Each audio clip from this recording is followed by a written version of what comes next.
All right, welcome to part 3. This is going to be covering mainly the business side. I know I kind of mentioned that in part 2, but part 2 is definitely more about the corporate part of my life and just after graduation. But part 3 is definitely going to be more so about the business. Before I get into it, I want to discuss how Eric Thomas played such a huge role in my life during my youth years.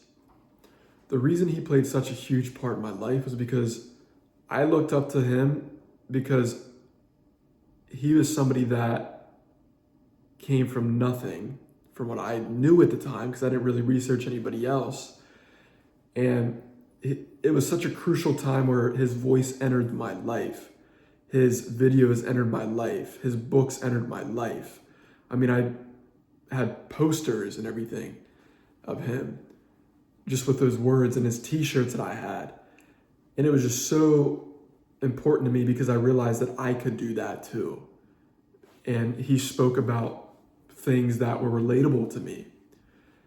And people sometimes say, Nate, you kind of have and I kid you not, I met somebody one time and they thought I was going to be black, but they're like, I was looking for somebody that's black. And sometimes people say I come off as I have a vibe as like someone from the hood.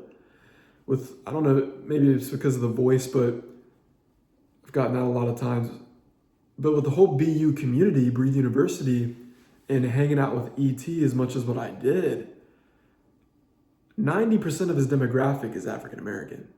So I hung out with pretty much from 18 years old, because I went to those conferences up until like 21, to almost 22, I'd say up until 21 and a half. And every conference I went to, I'd always get recognized because then he'd actually put me in some of his videos as like a testimony for an ad for Breathe University.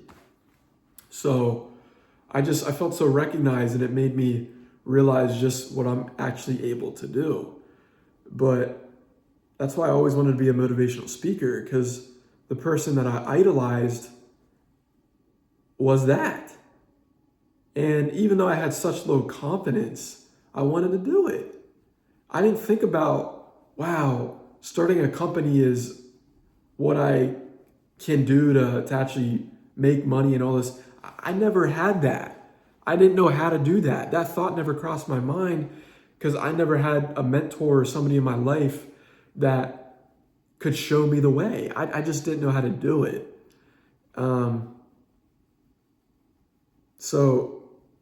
I went to ET's graduation in East Lansing, Michigan, whenever he graduated from Michigan State University. I mean, there's photos on social media of me doing that. And he means so much to me because of that reason. And for the longest time, I would say, I wouldn't be where I'm at because of him. But then I realized that the way I worded that wasn't correct. He was a huge impact in my life. And he helped me definitely with my mentality. And my business partner definitely helped me see that. Because that's the thing, whenever you idolize somebody and when you look up to them, you tend to look at it from a standpoint as, okay, I can't do anything else besides what they do, and I can't be better than them. And that's the mentality that was pretty toxic for me, was because of that. So I just wanted to clear that up a little bit before I go into it. So I was still doing the whole network marketing thing, and I was in Watabu. And I went to 2 events. One was in Michigan, and that's where I got a chance to, because the whole Watabu thing this is what our young movement, the Generation Young, started. Like, this is our company. So since I saw a lot of progress, I wanted to go to the Michigan event, and I did, and I got a lot of recognition for it. And then after that event, because I went with Henry, who I was with at the time, and after that, because within the whole network marketing thing, yes, Generation Young is the whole movement, but there's like a West Coast squad, and then there's like an East Coast squad. And I've always been a part of that East Coast squad. But with Watabu, I got signed up by the West Coast squad. So with me getting signed up through the West Coast squad, I've never met any of those people before. So they were very impressed with the momentum that I was gaining in Watabu. And they said, Nate, we saw you went to the Michigan event. Come to the Oregon event that we're throwing in Bend, Oregon. I was like, guys, I'd love to, but I don't have the money. I'm just not making it right now. I don't have a job. And they're like, they came back to me. I thought I heard something. They came back to me about a day or two later and said, hey, Nate, a bunch of us pitched in for your plane ticket. Don't worry about it. Just come over. To and back. And I'm like, oh, you guys didn't have to do that. I never expect anybody to do that for me. So they pitched in. And I flew out to Oregon by myself. I actually flew into Portland. And then I had to take a Greyhound. First time I ever took a Greyhound bus from Portland to Bend, which was like a 3, maybe 5-hour bus drive. And I'll remember, because this was like my first time ever being in like a city by myself. And when I say like an inner city, because it was around 4 or 5 in the morning. And I had to take an Uber to get to this Greyhound station. And the bus station didn't open until 5, maybe 6. So I got there like a whole hour early. And I didn't realize in this part of town in Portland, there's like a lot of people that do meth, cocaine, but mainly a lot of weed. So I am 20. Yeah, I'm 20 years old at the time. Standing outside this bus station where it's like dark, and you got a bunch of people out there that are homeless, wanting weed, and I'm over here with a suitcase, got a nice watch on, and people come up to me asking me for money. And I'm thinking, golly, this is before I was spiritual. I didn't really know how to pray or anything. So I'm just thinking, God, man, I hope nothing happens to me. And people just kept coming up to me, asking me, and I'm like, nah, man, I'm good. I don't have anything. Or they're like, hey, you got money? And I always had a hard time saying no, right? I think I might have gave somebody like $20 or, you know what? I did. Yeah, as soon as that bus station opened up, I gave this guy, I went to the ATM and I gave him like $20. And somebody else saw that I did that and they came, I was like, nah, man, I can't give it anything else out. So I got on the Greyhound, went to Bend, Oregon. And with me going to Bend, Oregon for this adventure race, I met everybody, I met the West Coast squad, but I'm going to say something that's important here. Very important. I went to, whenever the Greyhound made it to Bend, I got picked up by a dude named Kenny. He was like one of the leaders and stuff there. And he took me back because I needed a shower. I felt disgusting. My hair was greasy. If you haven't ridden in a Greyhound bus, ride in one and you'll see what I mean. My hair was greasy and I was like, I gotta get a shower. So he took me back to a hotel where him and 3 other dudes stayed in a room. And this one dude I noticed, he was like, what's up, man? And I'm like, hey, what's up? I didn't know who he was. So I get all showered up and they left and it was just Kenny and I. And then, Kenny and I, after I showered up, we went to go get ready for the adventure race because it was morning time. I think we went to go get like a coffee too. And yeah, then we went to go to the adventure race that morning and it started. The whole adventure race started and then we went out to this desert area because we were going to be staying there that night, like camping out in tents. And I saw this dude out in this desert area. He was walking and people kept like looking up and being like, hey, what's up, man? What's up? Like something just stood out about him. And it's funny because I'm speaking about this dude right now. He's about to pick me up for dinner. So Stay tuned. Resume. So I noticed this dude, and I simply was like, hey, what's up? And he's like, hey, how are you? And we chatted for it was just like a really quick acknowledgement. It wasn't anything super special. And over the course of that trip, whenever the whole adventure race was over and everybody left, and this is Dan, who I'm speaking about, Dan, myself, and about a couple of few other people went back to Medford, Oregon, where some of our, people that we did this business with Watabu, where they lived.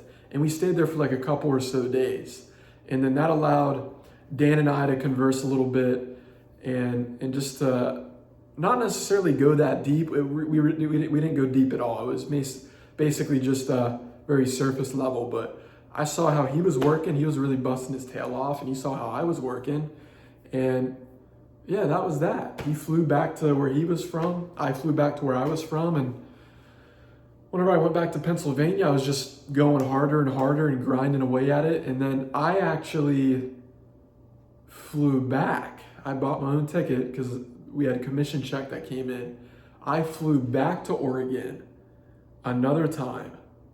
And whenever I flew back, I stayed at this one dude's house. And I'm saying dude just for privacy purposes.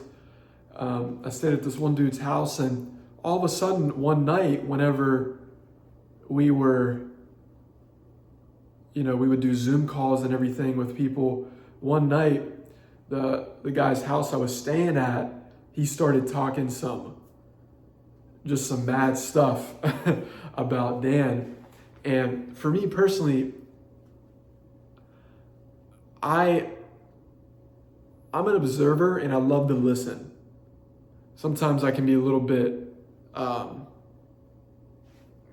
overly curious at times, but I'm just a very curious person. So if somebody's on the phone around me, especially if I know that person, meaning the person that's not necessarily that they're talking to, but just that's just like if my friend's on the phone, I'm kind of curious, like, I wonder what they're talking about, Like I get curious like that. And I was hearing what was being said about Dan, and long story short, I let him know about it. And then that's whenever the dude that was talking behind like Dan's back, that's when him and Dan had a conversation, and then Dan left Watabu, he left the company. So I stayed in the company. I was like, you know what, I'm staying in, because I didn't have no bad blood or anything like that. I was chilling. And I'd say about a month after Dan left, might not have even been that long, I saw these ads good old Ty Lopez was putting up about starting your own social media marketing agency.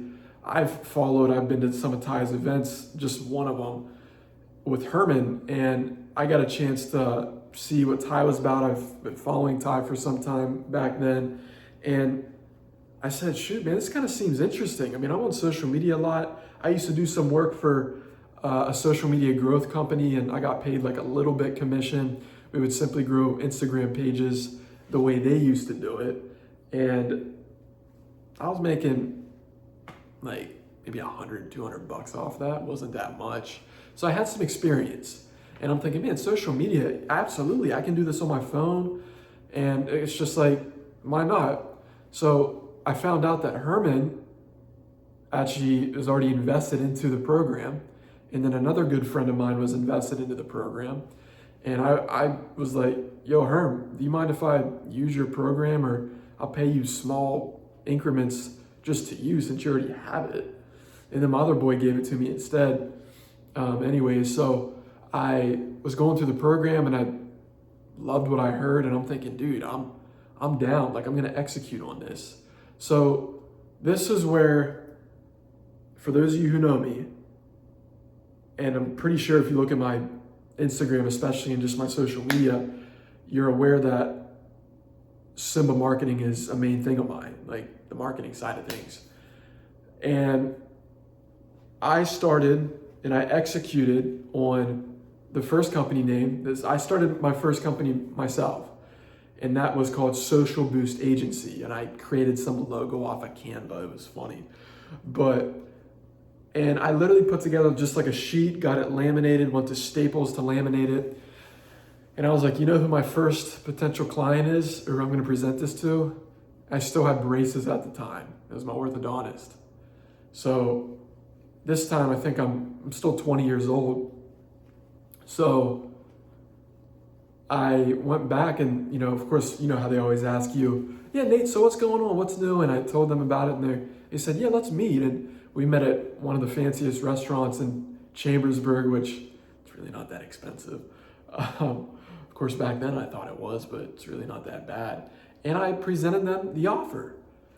And I wish I had that recorded, because if I had that recorded, I could look back and see how funny I looked, But I tried to sell them on a package that was like $997, another one was about $2,500, and another one was $5,000. And they came back and said, they're like, Nate, we're more than happy to work with you, but we can't do anything like that. How's $250 a month? And in my mind, I'm thinking $250 a month, so I don't have any clients. And the only way I'm making money is like with Watabu, which really isn't that much, because you got to enroll people. You got to get people to, be a part of this travel adventure club. And I didn't have much coming in. I didn't really have that many bills. I'd say bill-wise, because I didn't have a car payment. I just had insurance, which was $150, and then my phone, which was like $75, so it was like $215 all in all. And that was that. I didn't really pay for much. I mean, I'm grateful and extremely blessed that my mother took care of all the food and all that. And I realized, I'm like, wow, so with this whole social media marketing thing, with them saying $250 a month, I'm like, let's do it. $250 a month, that's $3,000 a year. So at that time, that covered my bills, and I got an extra, I think like, what is that, 30? Yeah, an extra $35 on top of that, which could take care of my gas. So I was literally thinking about, wow, so this takes care of my bills. But that's the key, guys. I got my first client for $250 a month over the course of 12 months. So I kept getting $250 every single month. You want to know the crazy thing?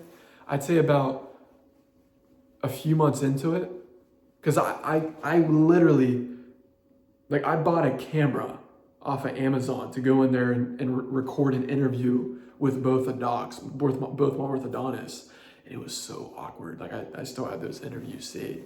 Some of the most awkward interviews I've ever done, especially if you look at my podcast now and you see, gosh, it's just funny. But I had to learn. I had to go through that to grow.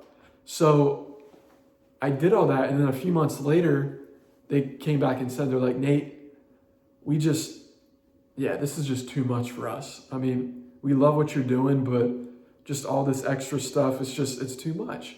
Which, for me personally, I was like, why? I mean, I thought I was doing good. I felt like I got punched to the face a little bit there, but I realized that they simply just didn't want to grow. They don't want to grow that much to that extent.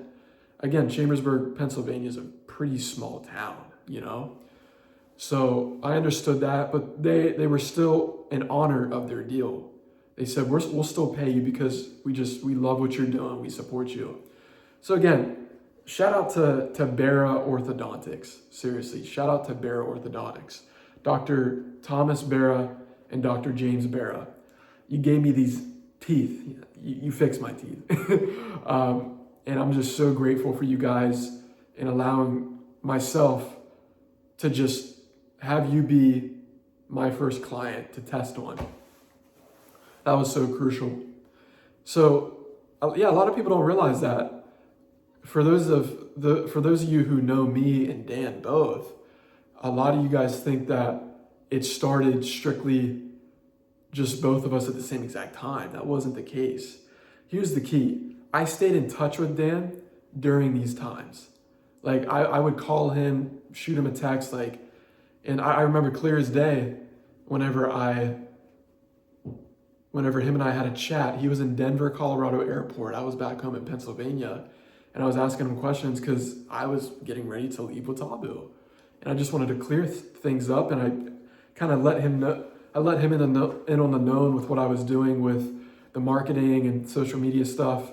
And whenever I spoke about that to him, we definitely both formed a perfect harmony about that.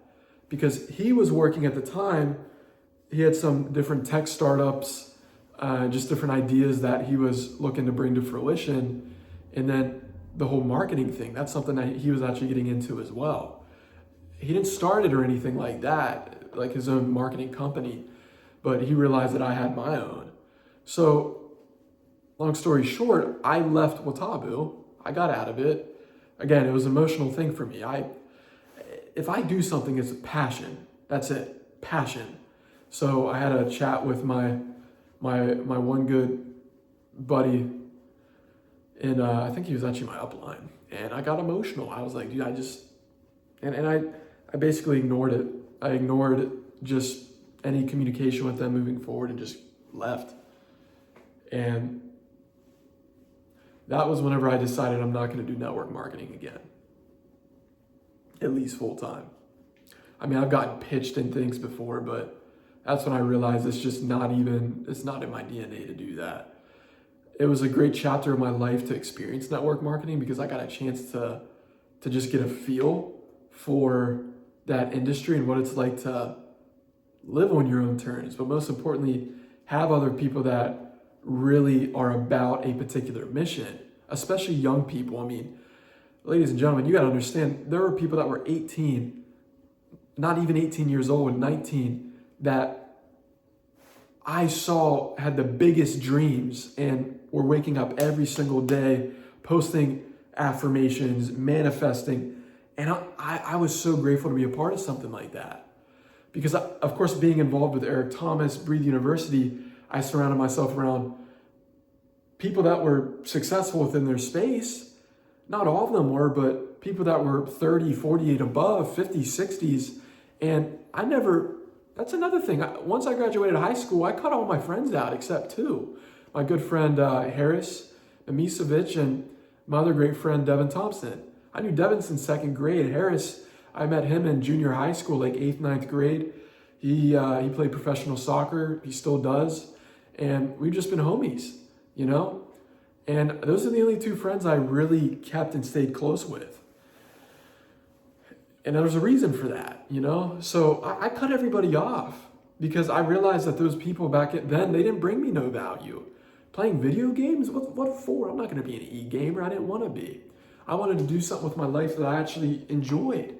I enjoyed talking to people. I enjoyed just having great conversations. And people don't realize I would have life talks with workers, not workers, but other colleagues of mine, like employees at McDonald's, about their relationship issues.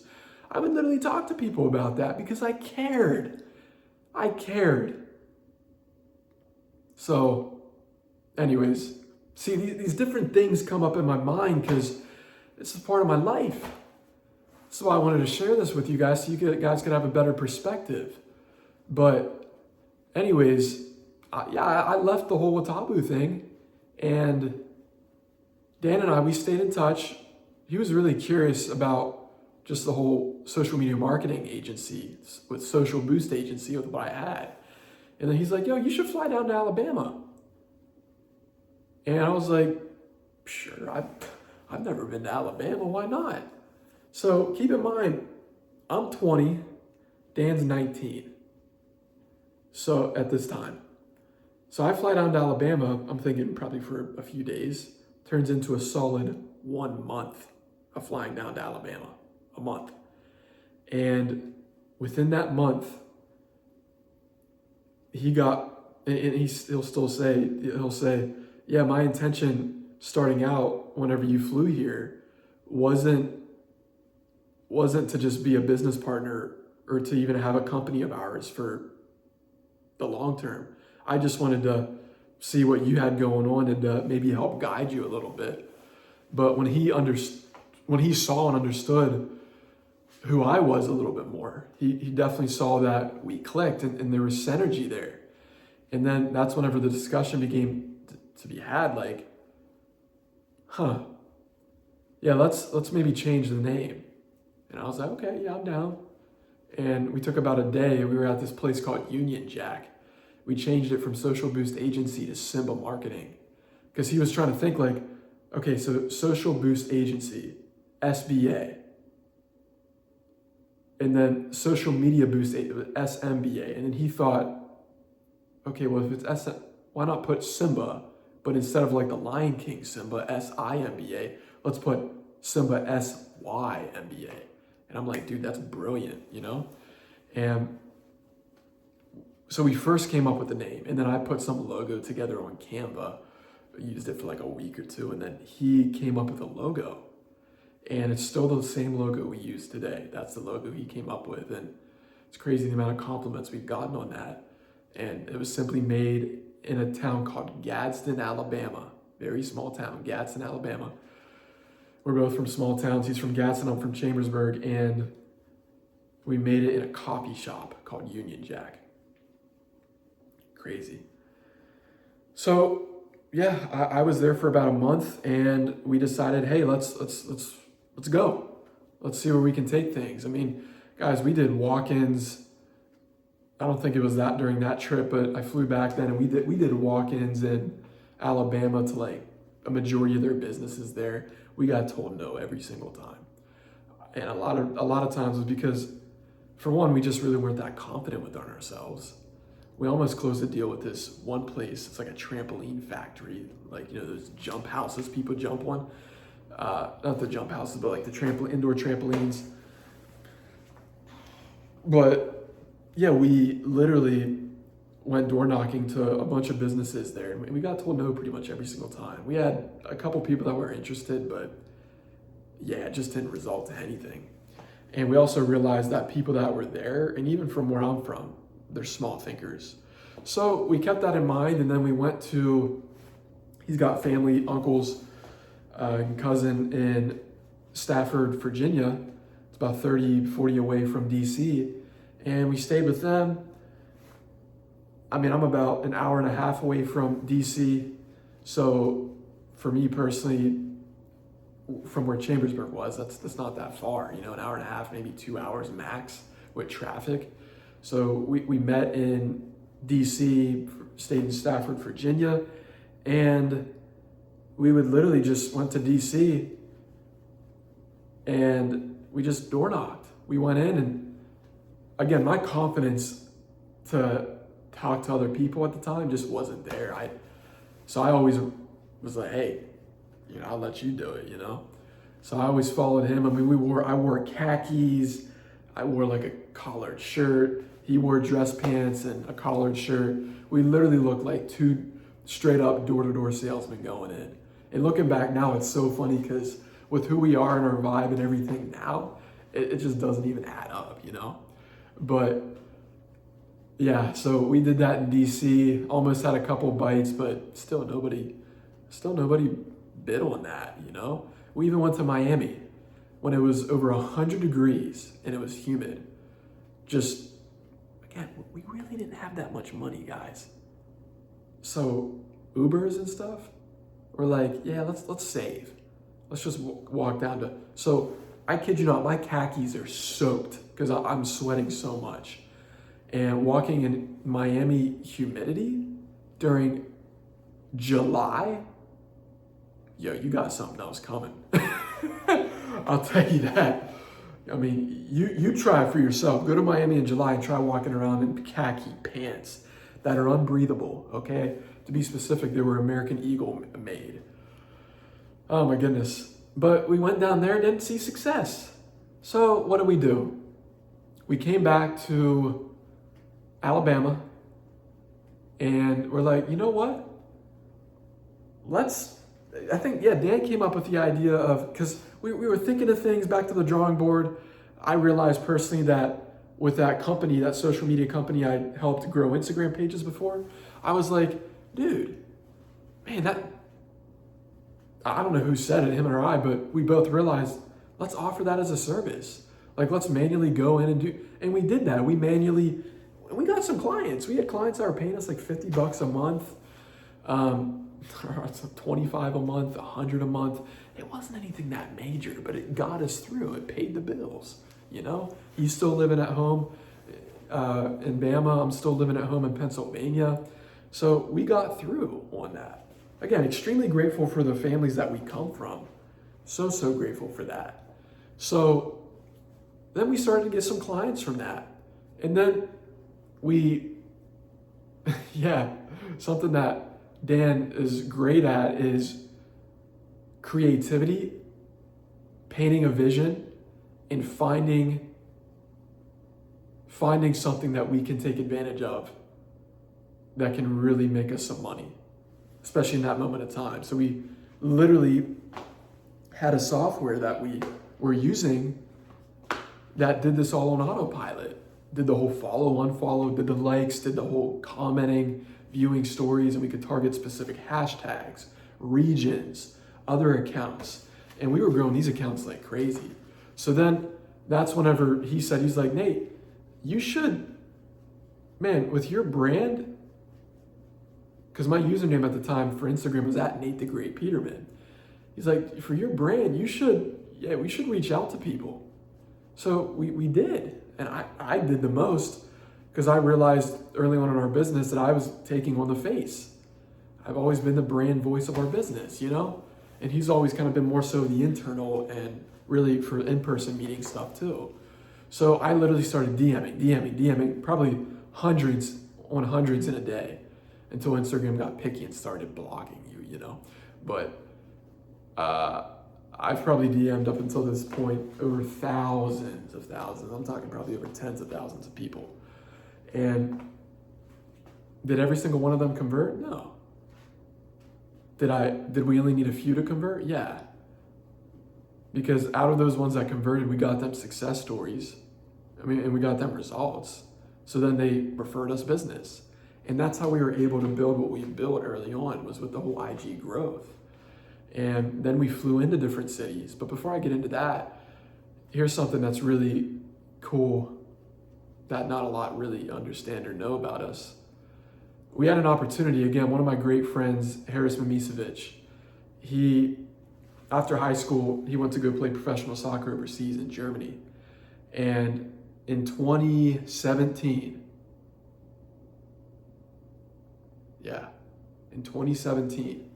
this is like later on in the year. So we're going into October of 2017, maybe the end of September into October. I'm pretty sure it's October though. There was an opportunity. He's like, yo, Nate, Harris is saying this. There's a guy you should connect with. I think he'd be interested in your services. Harris and I would always stay in touch through FaceTimes and stuff. We still do to this day. And I was like, for sure. So I chatted with this dude and he filled me in on what he had going on. And long story short, I had filled Dan on what it was. And what it was actually is he was bringing Pony shoes, Pony, really big in like the 80s and 90s, product of New York. He was bringing that to Germany, Switzerland, and Amsterdam. And as soon as I spoke with this to Dan, he's like, yo, we got to book our flight ASAP. And I'm like, to Germany? I'm thinking, dude, I haven't even really been to any places that much in the US. You know, I've been to Florida, I've been to New York, I've been to LA, but man, Germany? And he's like, yeah. So I was like, well, sure, I guess. And I had to get my passport and everything all up to date. And we flew over there. We didn't tell the potential client at all. We flew over there and Harris, he knew about it. We flew into Frankfurt and then we took a train from Frankfurt to Nuremberg, Germany. Beautiful. I can't wait to go back over there. And from going to Nuremberg, Germany, that night, we went to this place called Society. It's like a hookah lounge.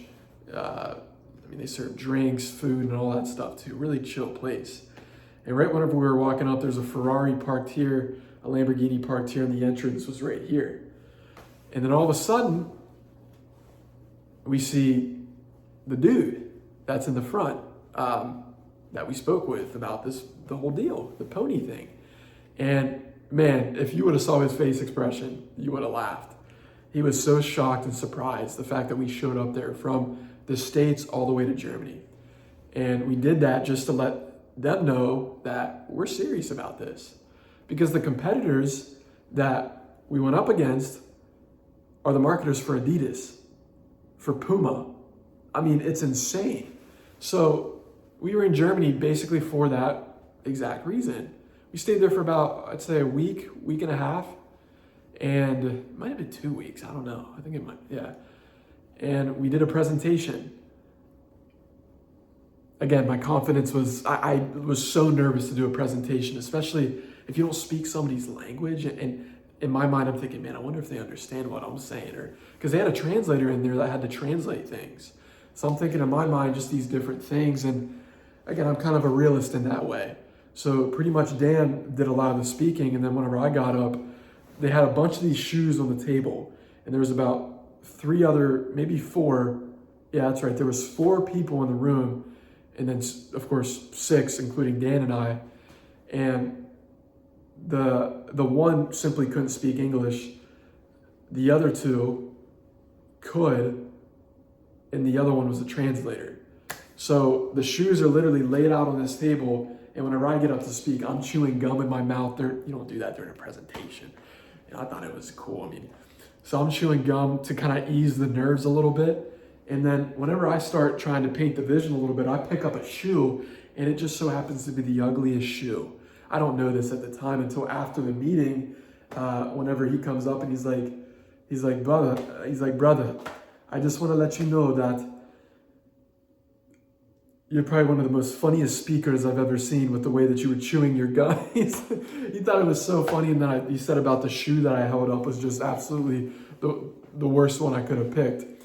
But long story short, he said, we like what you guys had. We're going to talk about it, and we'll let you know in like the upcoming week who we decide to go with. So, we said, okay, that's cool. And we left Nuremberg, and we actually flew to Sweden, Stockholm, Sweden, to visit a client of ours. And keep in mind, we had less than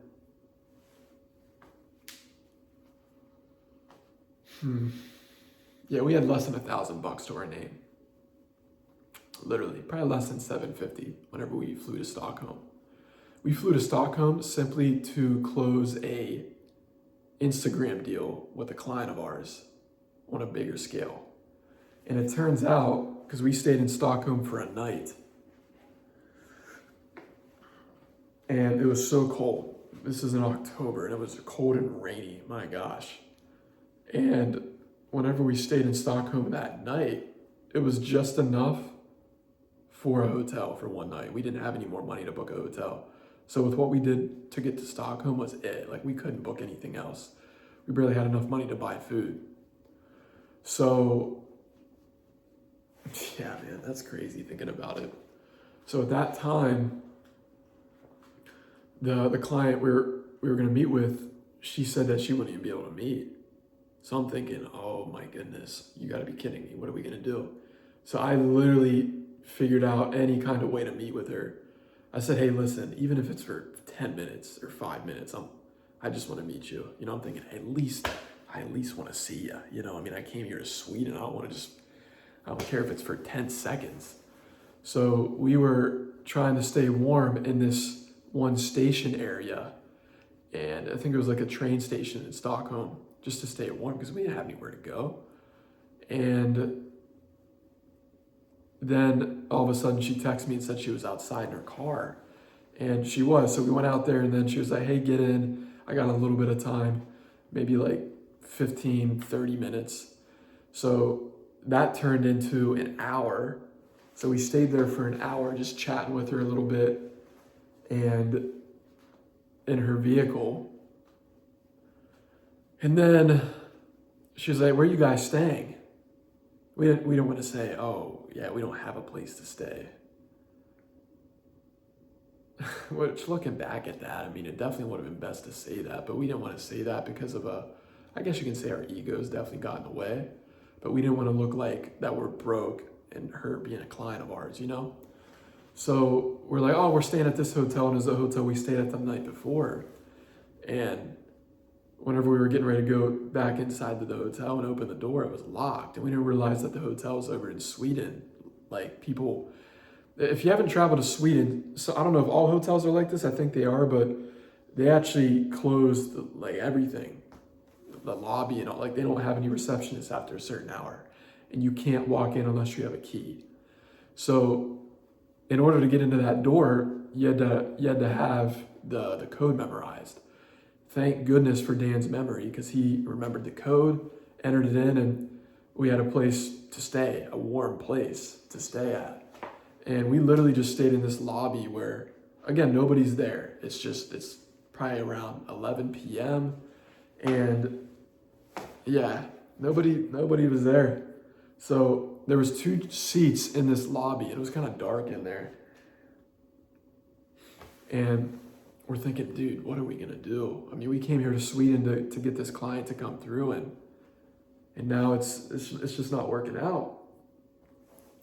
So for me personally, at that time, I was so hopeless. I'm thinking, gosh, I just don't know. And then I thought, okay, who can we close on a deal?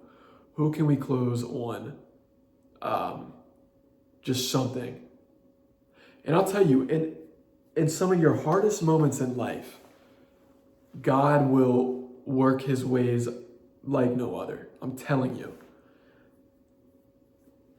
So being in Sweden, they're like 5 or 6 hours ahead of the Eastern time, maybe 7. And all of a sudden I got on the phone with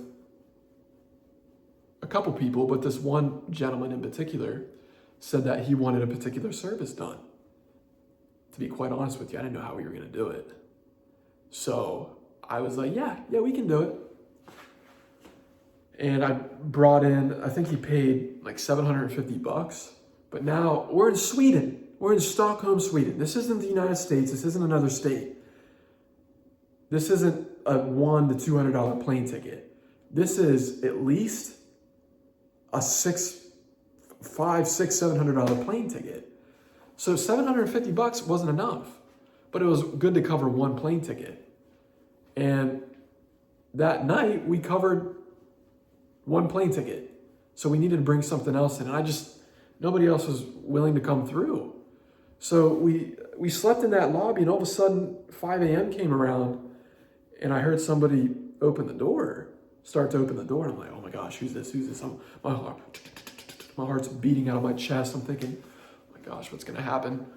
Because technically, it's kind of, I'm pretty sure that's illegal. Like, if you're not staying in a hotel and you're just in there and you memorize the code, like, I don't know how their laws are over there, but that's not the most legal thing to do, probably. So all of a sudden, I'm like, yo, Dan. And then this blonde Sweden girl, I'll tell you, beautiful. This blonde girl comes in the reception. She's like, hello, what are you doing here? Is everything okay? And then Dan, he's like, yeah, we booked late last night, but nobody was here. And he said something like that. And we luckily, they're like, oh my goodness, we're so sorry. You guys want some breakfast? And they gave us breakfast. And long story short, we went to go to a waffle shop and still didn't have enough money to buy the other plane ticket. But the plane ticket we bought was for that same day. So I'm thinking, we have to bring something in the next couple hours, even next few hours. So it's like late morning time, early morning or something like that. And I think the flight was in the early afternoon. So my mom, she works night shift. So I'm thinking, I hope she's working tonight. Like, she'll be up. So I text her and I'm like, Mom, is there a way that I can use your card to buy this plane ticket back? Because we don't have it right now. And that was definitely I felt like a doggone clown just asking for that. Because I'm thinking, man, I don't want my parents to know that. I don't want my mom to know that I'm not doing well for myself. That we flew over here with pretty much nothing. I don't want her to know that. But I was like, you know what? That time was a great example of me putting my ego to the side and doing it. So I booked my flight, and I don't know what this was the most craziest thing ever here. Dan, he's like, yeah, let's book this flight. It's like $50 cheaper. I'm like, oh yeah, sure. But in my mind, I'm thinking, wait, no, let's book this one. But our mentality at the time was like, oh, we got to save as much as we can. So we literally booked a flight that had a 14-hour layover in Moscow, Russia. And let me tell you something. Moscow, Russia, they didn't really speak much English in that airport. And to get the damn Wi-Fi code is literally like pulling teeth. Dan had to do a little, extra to get that password. But, oh my goodness. And I personally am someone who doesn't really sleep on airplanes, let alone airports. But I was so mentally tired. I mean, we didn't even sleep in a bed for like a day, couple of days or something, which, I mean, that's not bad. It's nothing. But for me personally, that was the most uncomfortable I ever got in my life.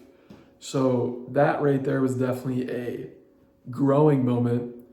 And then we made it back to the States. So I'm giving you guys these examples of some major moments in our life.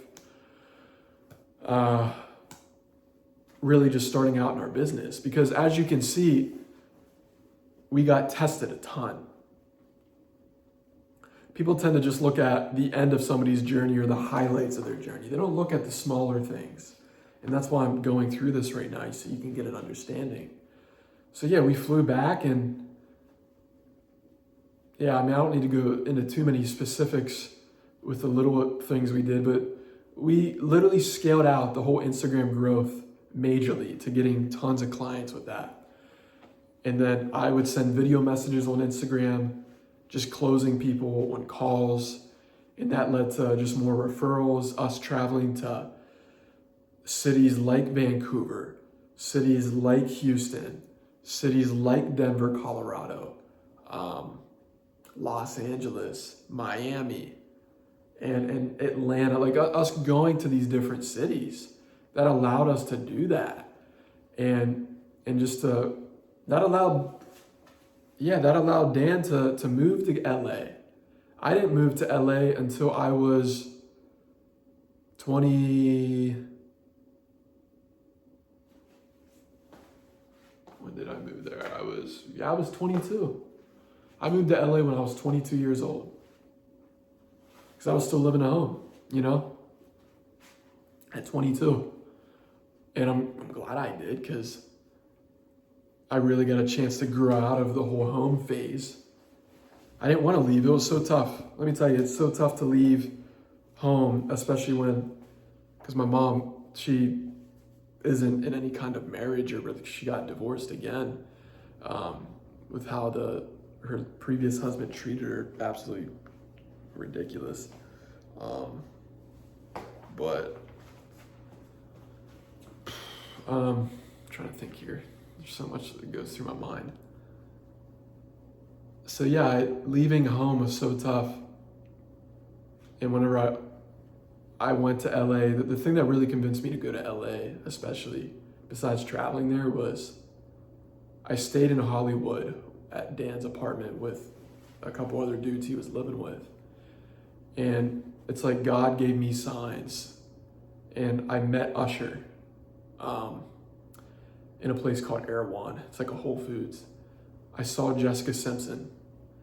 I met Victoria Justice at a coffee shop and chatted with her for a little bit. I met John Cena in Vancouver. So I'm thinking, dude, holy smokes. Like, this literally kept happening within a couple to few days of time, back to back of each other. And I'm thinking, yo, what? This is so crazy. Like, I watched Victoria Justice on TV. Zoe 101, Victorious. I mean, Jessica Simpson, holy smokes, she dated Tony Romo. I was a big football nut growing up. She's on commercials. John Cena, John Cena. I mean, hearing that, Usher, I mean, golly, one of the dudes that helped Bieber freaking shoot off, and hearing that, yeah, oh, you're gonna, you know how that song goes, and thinking, man, I'm meeting all these cool people and dang, this is nuts. So that was really one of the big convincing factors for me. So yeah, anyways, that night before I was getting ready to head out, do a road trip from PA all the way to California, my mom works night shift and she came down getting ready to leave, and I had the TV on watching like a basketball game. And I did that because I did that to suppress my emotions, because I realized if I didn't do that, I would have lost it. And she was already she lost it. She was crying. So I went up, and I come from a family, we don't hug each other normally. There's no I love yous, there's no physical touch much. Like literally how, and they still do this. Like whenever my dad sees his dad, like my grandfather, they always welcome each other by shaking hands. And I did that for the longest time. There was no hugs, you know?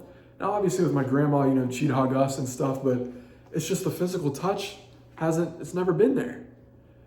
And it's funny, believe it or not, physical touch is my love language, you know?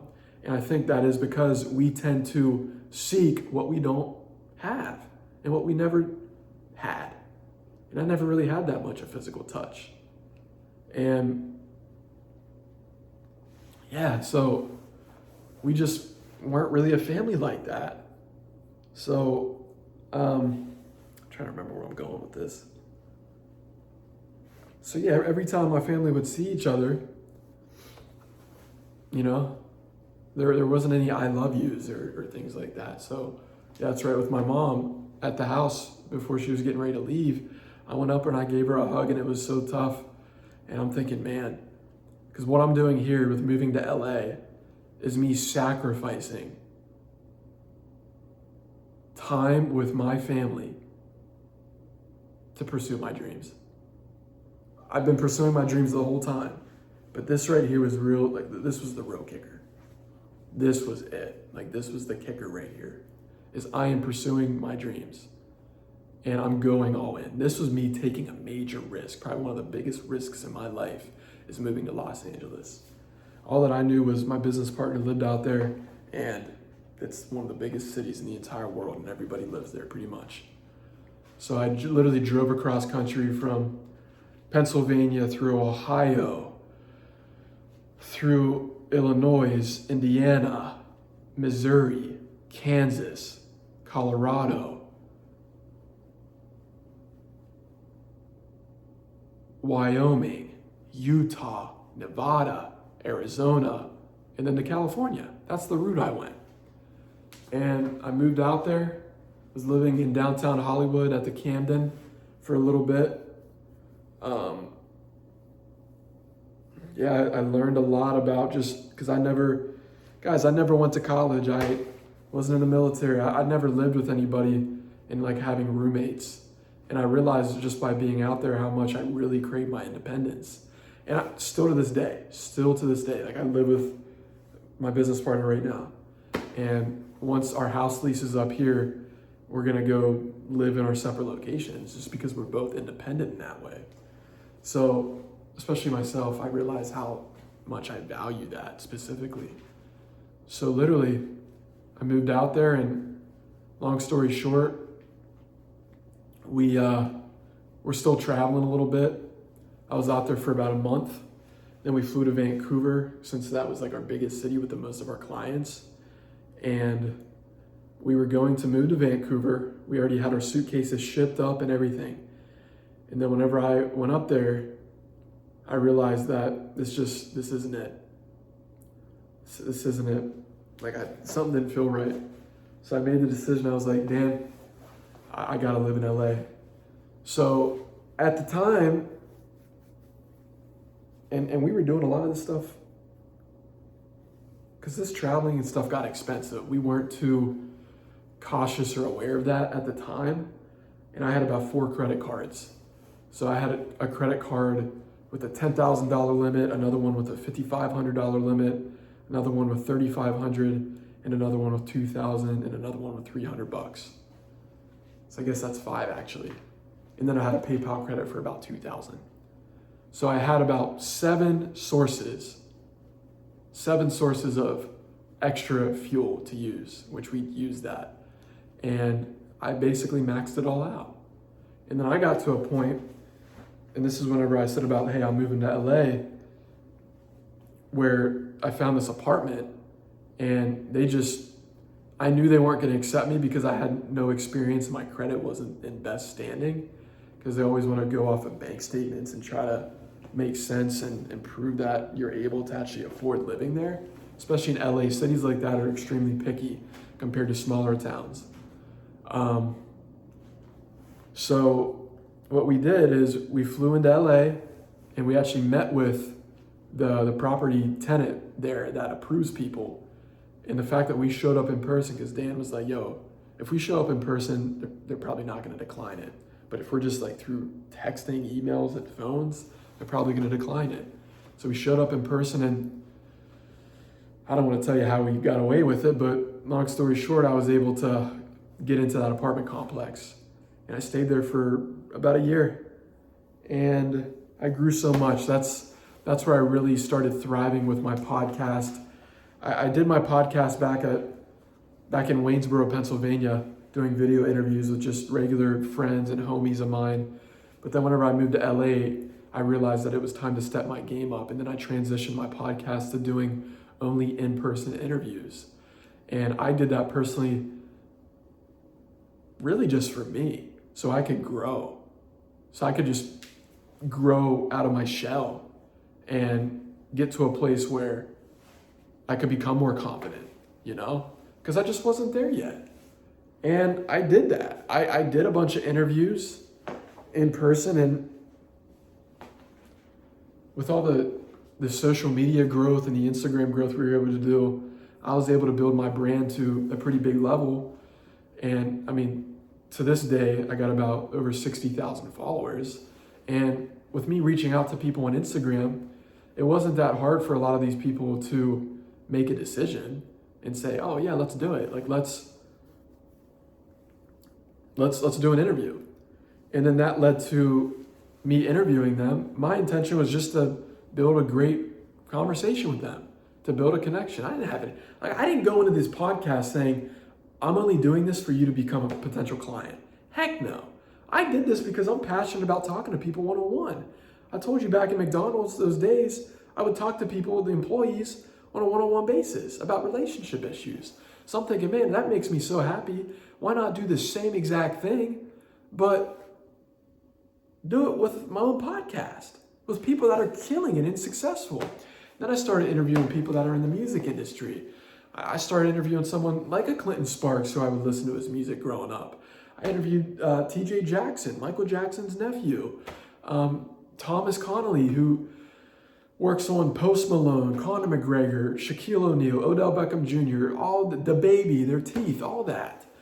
I'd interview people like a Bobby Castro, who exited his insurance company for $1 billion and has a $400 million net worth, 500 million, something like that, real estate portfolio.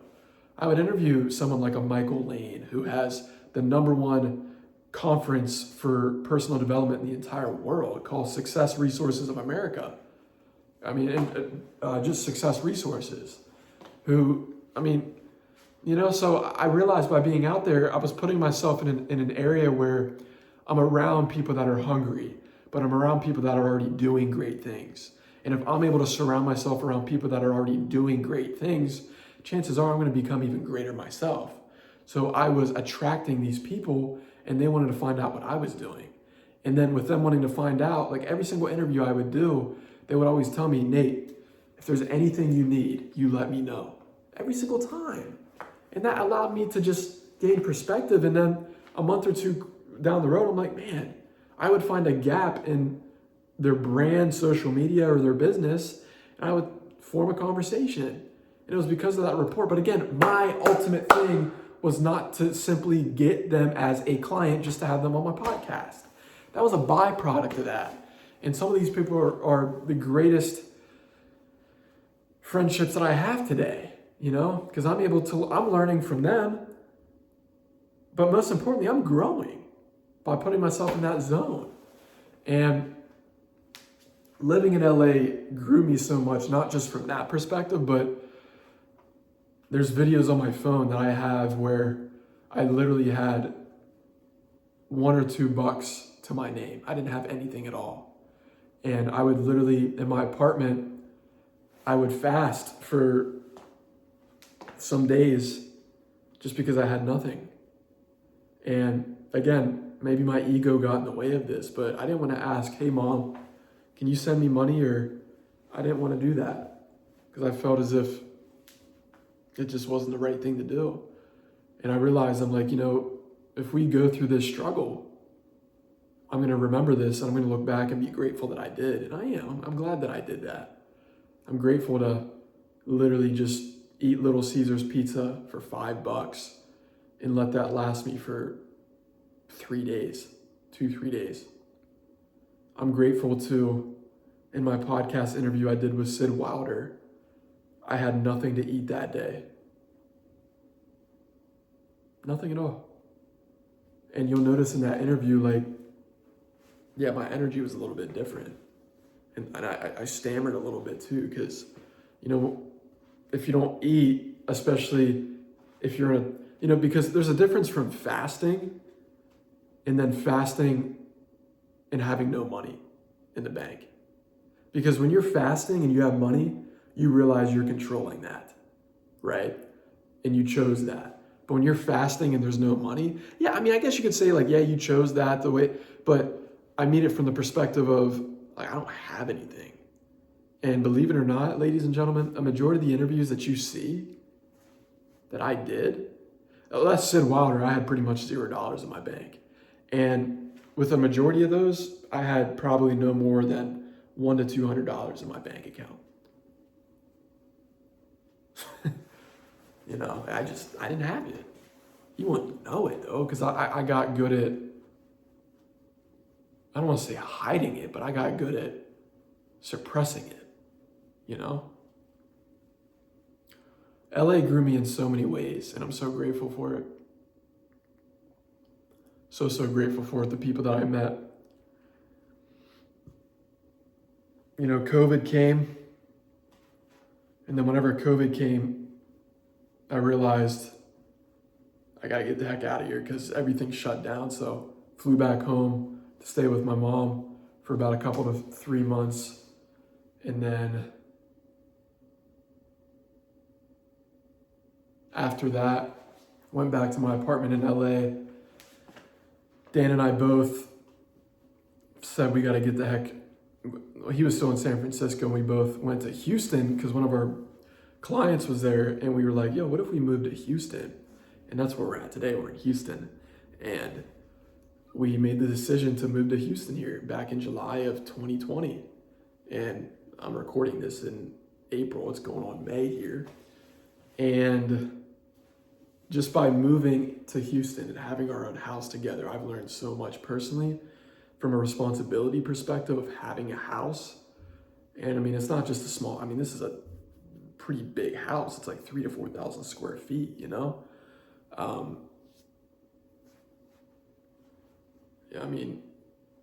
out of my family, I've owned, this house alone is the biggest house than what my family has ever owned or has ever lived in, So I think about that and I'm like, wow. And that motivates me because I don't really care to have a big house. That's not a big goal of mine, right? A goal of mine is not to have the biggest house ever. Maybe later down the line, maybe, but I would rather have better equipment. I would rather just invest more into our business to actually get more traction and to gain more exposure.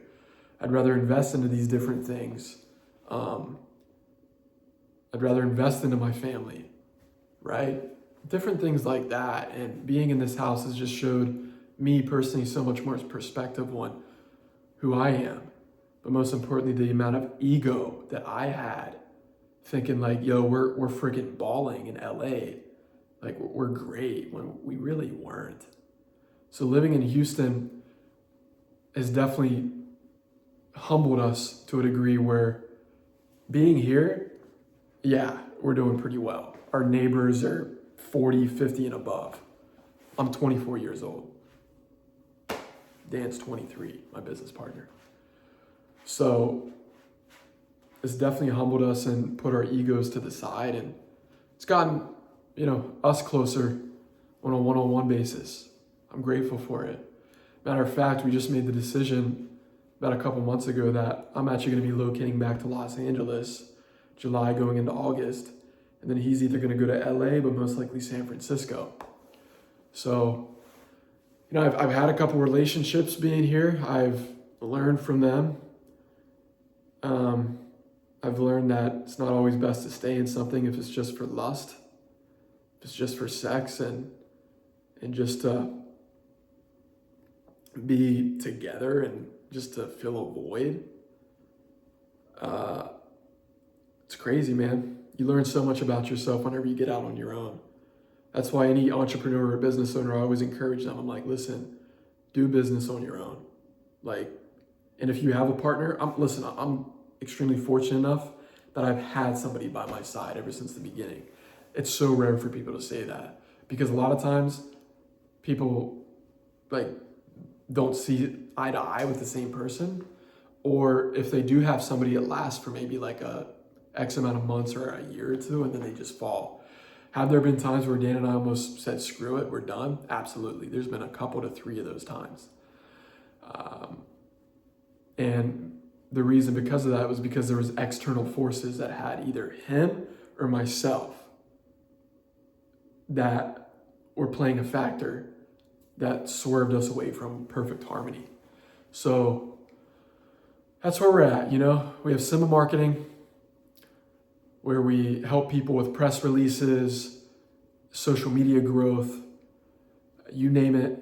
And then now we have Simba Publishing, where we publish books for people. We get them bestsellers, go from A to Z, ghostwriting and all that. Simba Music Group, that is our management company. Simba Records, the label side of things. We haven't dedicated that much time towards it, but we plan on making that become more so a reality here very soon. With Simba Music Group, we manage a music artist named India Dupre over in Australia. She's 18 years old to this day. I've known her ever since she was 15, 16 years old. Love her so much. Absolutely incredible.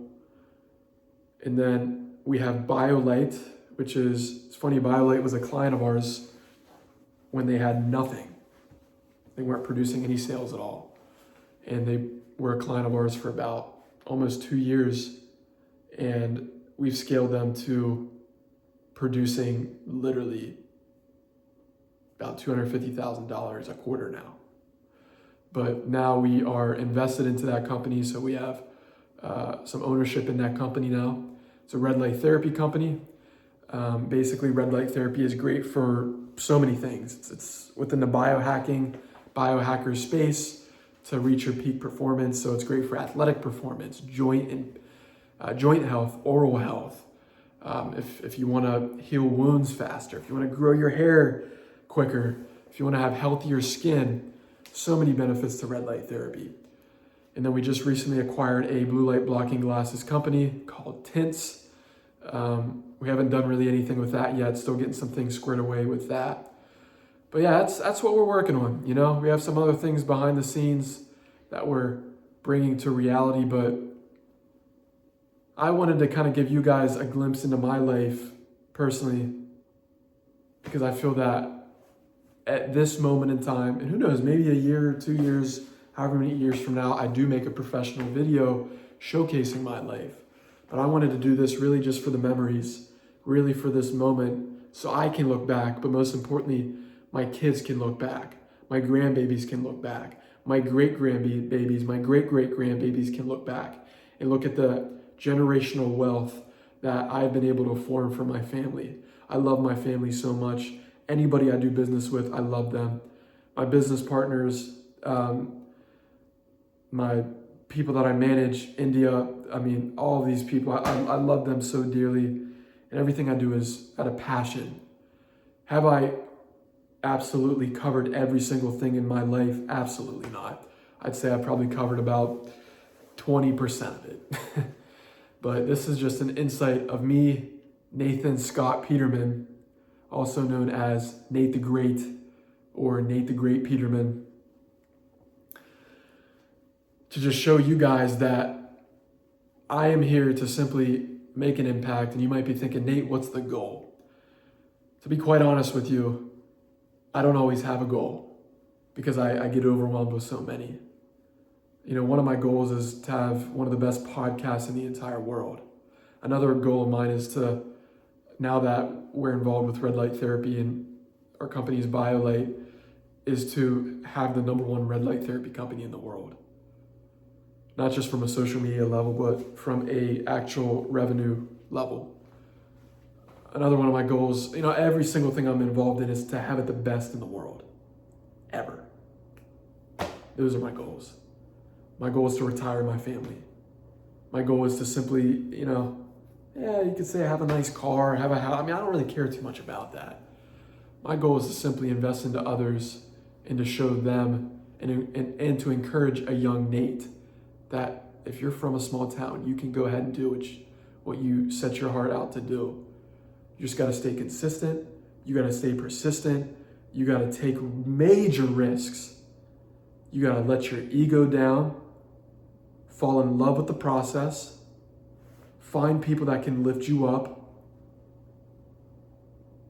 screw fear, and if there is fear, conquer it, make mistakes and fail, but get the hell back up. Develop an inner grit and inner desire unlike no other, and be sincerely passionate about what you do. I just thought about those things off the top of my head. And there's so many more that goes on top of that. So for those of you who have watched all the parts to my video about my story, thank you. Seriously. I know this was lengthy. I wanted to give you more of an insight of a perspective. To all my astrology peeps, Nate, what's your astrology? I'm a Cancer sun sign, Capricorn moon sign. Yeah, it's pretty rare. Cancer is the most sensitive, Capricorn is the most blunt. They both complement each other. And my rising sign is a Gemini, so that's where the curiosity comes from. Personality type, if you want to know, INFJ, if that even matters. Disc assessment, I am a flamingo, so I am a high I. And then I believe C is second, S is third, and then D is last. So those are just some fun statistics. I love reading. This is the bookshelf. This is the 100,000 streams we got for India. Got so much love for her, man, I'm gonna tell you that. This is the setup to this point. The desk. It's where I get my work done. It's pretty simple, guys. You know, my why. My family here, it's my why. You know, it's a nice house. It gets the job done. So I look forward to the future, man. And I'm so grateful for every single one of you who follow my journey. Seriously, you guys are what makes me want to keep going. And I know for a fact one day this video is going to have thousands of views and people are going to look back at it. And I just hope that this really inspires you and shows you that you can make anything possible as long as you believe in it and you desire it. If you want a great book to read, Think and Grow Rich. If you want a deeper version of that book, The Law of Success by Napoleon Hill. Thank you for watching. I appreciate it.